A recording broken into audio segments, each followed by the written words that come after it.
السلام علیکم ورحمۃ اللہ وبرکاتہ۔ ناظرین گرامی، تاریخ کی کتابوں میں ایک واقعہ ملتا ہے حضرت خواجہ مشکی رحمۃ اللہ علیہ کا۔ یہ وہ نوجوان تھے کہ جن کے جسم سے ہر وقت مشک اور عنبر کی خوشبو آیا کرتی تھی۔ کیا واقعہ پیش آیا کہ جس کی وجہ سے ہر وقت ان کے جسم سے مشک اور عنبر کی خوشبو آیا کرتی تھی؟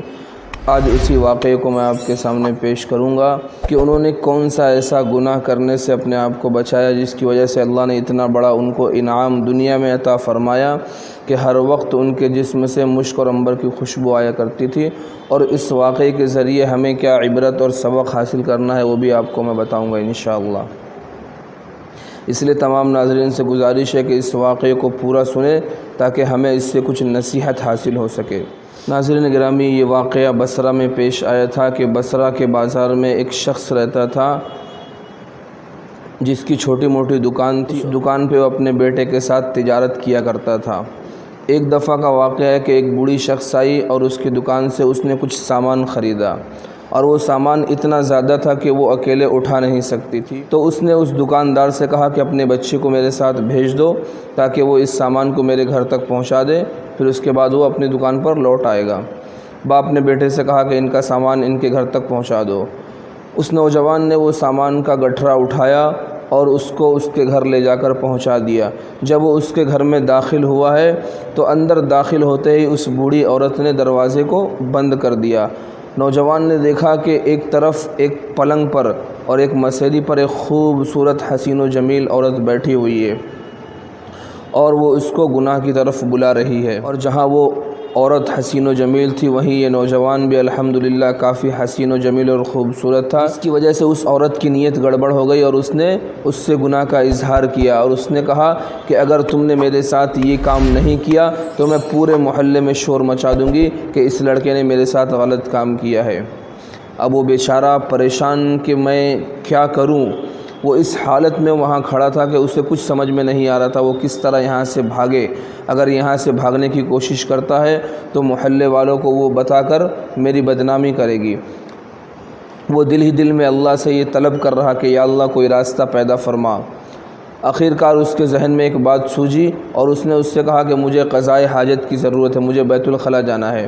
تو اس نے راستہ بتایا کہ یہ بیت الخلاء کا راستہ ہے، یہاں چلے جاؤ۔ پھر وہ بیت الخلاء میں جانے کے بعد اندر بیٹھ کر سوچ رہا تھا کہ آخر کیا کروں جس کی وجہ سے میں اس گناہ سے اپنے آپ کو بچا سکوں۔ پھر اچانک اس کے ذہن میں یہ بات آئی، کیوں نہ اس گندگی کو میں اپنے جسم پر مل لوں، تو اس گندگی کو جسم پر ملنے سے اسے مجھ سے گھن آئے گی اور یہ جو گناہ کی طرف مجھے بلا رہی ہے، دعوت دے رہی ہے، وہ اس سے بچ جائے گی۔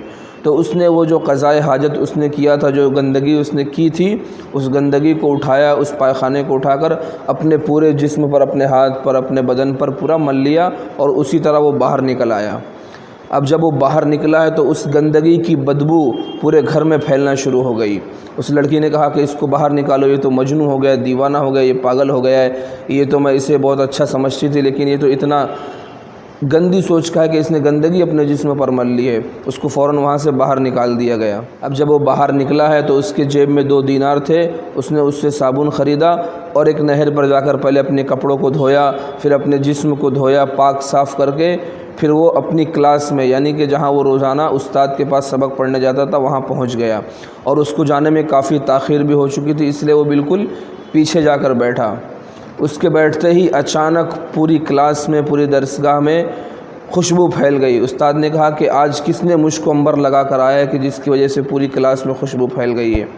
اب یہ من ہی من میں اپنے آپ کو کوس رہا تھا کہ تو نے کون سی ایسی گندگی لگائی ہے کہ جس کی بدبو آج یہاں کلاس میں بھی پھیل رہی ہے۔ اس کو نہیں معلوم کہ اس کے جسم سے مشک اور عنبر کی خوشبو پھوٹ رہی ہے اور پوری کلاس اس سے منہمک ہو رہی ہے۔ استاد جی نے اس بچے کو اپنے قریب بلایا اور اس سے سارا واقعہ پوچھا کہ آخر ماجرا کیا ہے، تمہارے جسم سے اس قدر مشک اور عنبر کی خوشبو کس طرح آ رہی ہے۔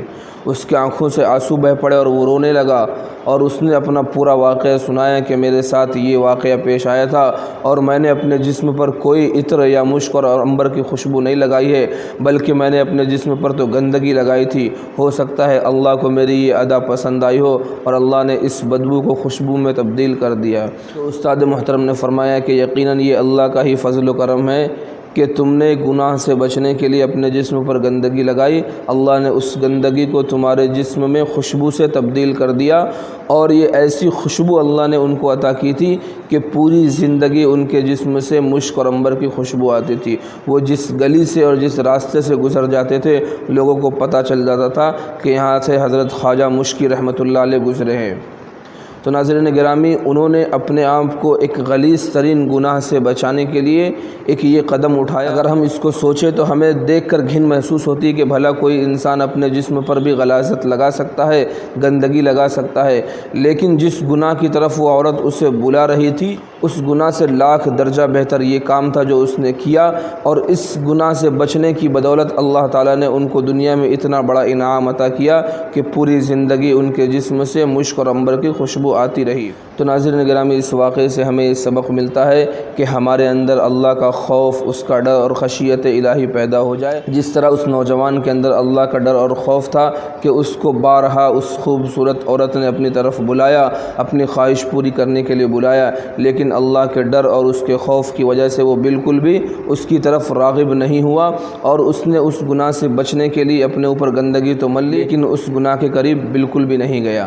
تو اللہ تبارک و تعالیٰ سے دعا ہے کہ اللہ تبارک و تعالیٰ ہمارے اندر بھی اسی طرح کا خوف اور تقوی اور خشیت پیدا کرے تاکہ ہم بھی اس طرح کے گناہوں سے بچ سکیں۔ آخر میں آپ تمام احباب سے گزارش ہے کہ اس کلپ کو زیادہ سے زیادہ شیئر کریں، اور اگر چینل پر نئے ہیں تو ہمارے اس چینل کو سبسکرائب ضرور کر لیں۔